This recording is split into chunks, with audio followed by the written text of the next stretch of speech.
Topic po natin, mga kakaibang senyales ng diabetes na hindi nyo pa alam, tuturo natin. Alam nyo naman, diabetes, delikado to, di ba? Oras na may diabetes tayo, babantayan natin maraming komplikasyon. Pwede sa puso, pwede sa stroke, pwede sa paa, pwede sa mata, maraming komplikasyon. So ito yung mga kakaibang signs na hindi mo napapansin. May ibang senyales ng diabetes sa gabi lumalabas. Kaya hindi natin napapansin. Tingnan natin, ha. Tulad nito, number 1, ihi ng ihi sa gabi. Okay? Ngayon, pag ihi ng ihi sa gabi, marami namang dahilan. Pwedeng prostate problem, pwedeng hindi dahil, pwedeng prostate, malaki prostate, pwedeng marami ka uminom ng tubig, pwedeng senior citizen na, lalaki o babae, pero pwede rin tong senyales ng diabetes. Bakit ihi ng ihi ang may diabetes? Ang nangyari po kasi, tumataas ang blood sugar sa dugo. So, pag maraming glucose, maraming sugar sa dugo, ang gagawin ng katawan natin, ipipilit niya iihi itong extra sugar, extra glucose. So, pag pinipilit niya ihi ka ng ihi sa gabi. Okay, so isang possible sign niya ng diabetes. Kung hindi yung maiba na banggit ko, prostate, at iba ba? Number 2, ito, pinapawisan sa gabi. Pawis na pawis. Maraming dahilan ng pagpapapawis. Baka mainit yung panahon, pinapawisan ka. Pwede sa babae menopause, di ba? Pinapawisan. Mga hyperthyroid, pinapawisan din. Pero, isang possible cause ng pagpapawis sa gabi ay mababa ang blood sugar. Lalo na kung meron kayong maintenance sa diabetes, possible, natutulog ka, bumabagsak yung blood sugar mo, hypoglycemia, kaya pinapawisan ka. Okay, dapat i-adjust yung gamot, di ba? Kasi sa umaga, pwede mo check blood sugar, gabi, hindi mo ma-check eh. Di ba? Kung duda ka na baka mababa blood sugar, di kain ka konti, kain ka ng saging, o kain ka ng cracker o tinapay para tumaas-taas ang sugar. Number 3, signs sa gabi na possible sa diabetes, restless leg syndrome. Ibig sabihin, pag natutulog sa gabi, hindi nila mapigilan, galaw ng galaw yung paa. Parang kinukuryente ang paa. Nangangati ang paa, sumasakit ang paa, humihilab, nangangati, parang may humihila, parang maraming langgam na naglalakad sa paa. Restless leg syndrome yan. Ngayon, merong ibang sakit. Isang ibang sakit sa nerves, na nagkakos ng restless leg syndrome. Pero, possible din na diabetes. Yung mga diabetes na mataas yung blood sugar, nasisira yung nerves eh. So, pag yung nerves sa paa nasira, peripheral neuropathy yan.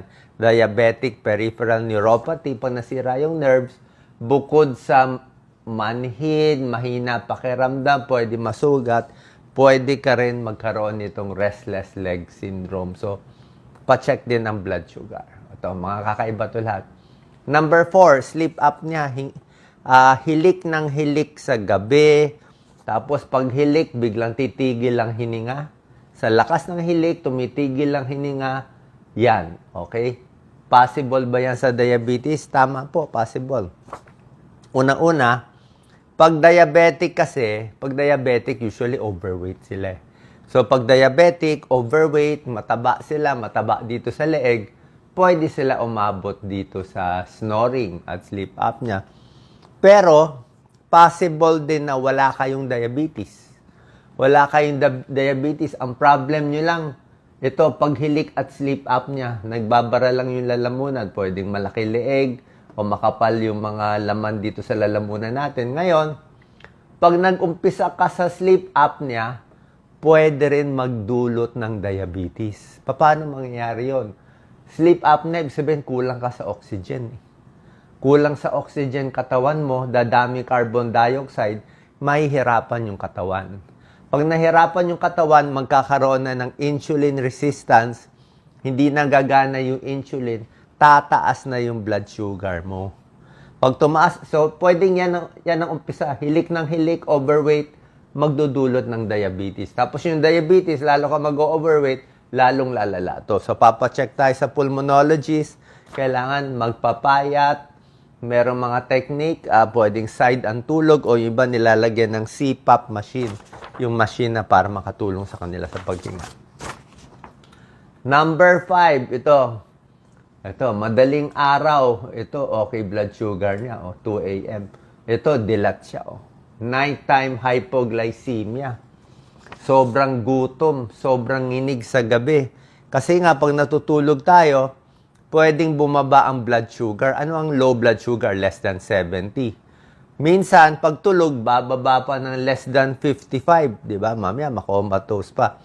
Pag umaga, bumaba ang blood sugar, alam mo yun, di ba? Inom ka ng Coke, ng soft drinks, di ba? Tapos pa-check mo blood sugar mo. Pero, pag sa gabi nangyari, hindi mo mamamalayan eh. Yan ang problem, di ba? So, pwede ka kumain something para malaman mo. Pwede mo i-adjust yung gamot mo. Hindi kasi ito napapansin. So, possible, kung may gamot ka sa diabetes, i-adjust.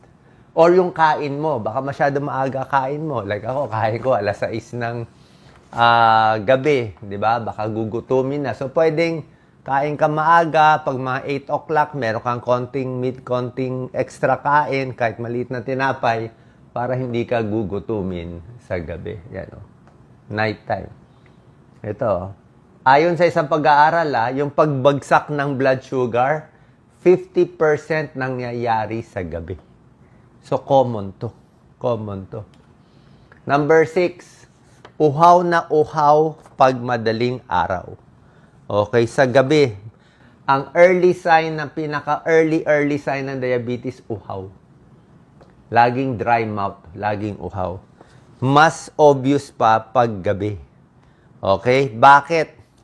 Kasi pag mataas ang blood sugar mo, di ba, mataas ang blood sugar, pipilitin ng katawan ilabas yung blood sugar. So, ihi ka ng ihi. Diba? Tulad na sinabi ko, isang sintomas, ihi. Pag ihi ka ng ihi, madi-dehydrate ka. Kukulangin ka ng tubig, uuhawin ka. Matutuyo ang lalamunan mo. Kaya mapipilitan ka uminom ng tubig. Diba? So, pwede yan. Okay? Number 7, nighttime cramps. Okay? Halos lahat ng tao makaka-experience ng cramps. Halos lahat, okay? Pagdating ng 60 years old nga, marami. Madalas magka-cramps. So ako madalas rin ako magka-cramps. Ngayon, maraming ibang causes ng cramps, ha? Pwedeng dahil sa mababa potassium mo, kain ka ng saging, nagka-cramps. Pwedeng dehydrated ka, kaya ka nagka-cramps. Pwedeng napagod ka, naglakad ka ng malayo, nagtrabaho ka, kaya ka ng cramps. Pwede nalamigan ng aircon, nagkaroon ka ng cramps. Pero, pwede rin diabetes. Okay, ano connection ng diabetes sa cramps? Tulad na sinabi ko, complication ng diabetes, nasisira ang nerves. Diabetic peripheral neuropathy. So, pag nasira ang nerves, pwede mag-cramps. Pag dehydrated, kasi mataas ang blood sugar, magka-cramps ka din. Okay? So, yung diabetic na madalas mag-cramps, usually maraming sintomas, masakit, manhid, nangingimay ang paa. So, pa-check din ang blood sugar. Number 8, malabo ang mata. Okay? Komplikasyon ng diabetes to, di ba? Pwedeng diabetic retinopathy, yung blood vessel, nabubulag. Tapos, ang sintomas nito, kadalasan sa gabi. Kasi gabi madilim eh. Diba? Madilim sa gabi, kaya parang lalong hindi ka makakakita, blurred night vision.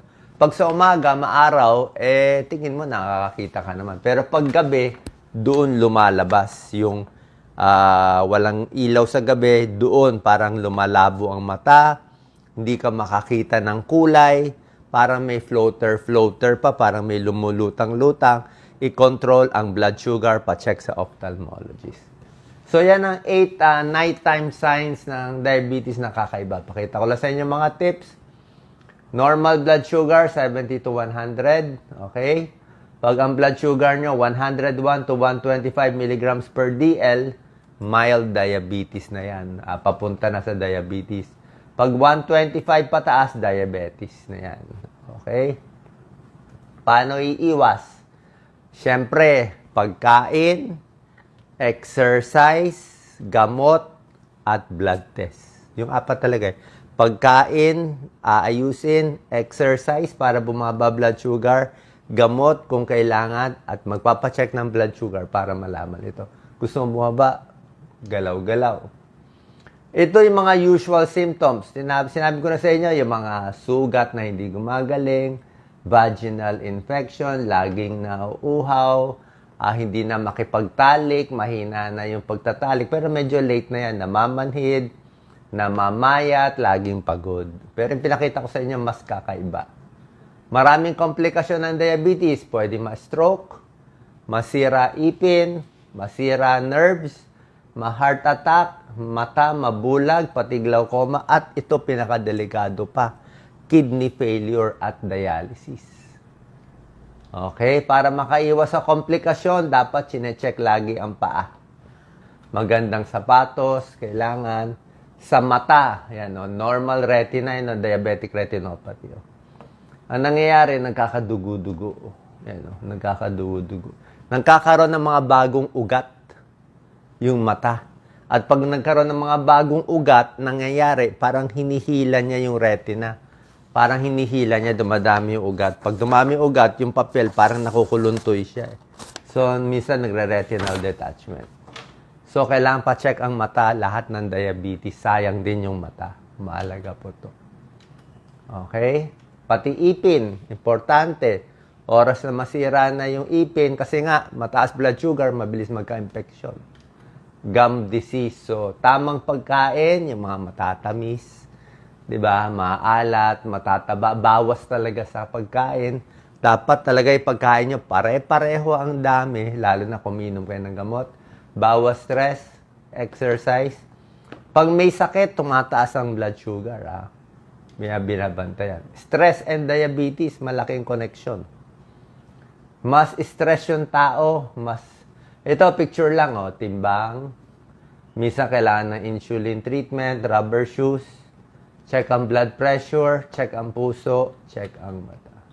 May mga gamot na binibigay, okay, baka may nakita kayong fake news na maraming mga fake news maraming nagbebenta ng gamot. Pero ako, huwag kayong maniniwala sa fake news. Sinasabi ko sa inyo, harapan tayo na okay ang metformin. Okay, maganda, pwede ibigay, pwede inumin, walang delikado. Maraming nagpe-fake news, sinasabi ko daw walang metformin, masama. Kalokohan po yun. Nagbebenta yun ng ibang gamot. So, okay ang metformin, binibigay natin.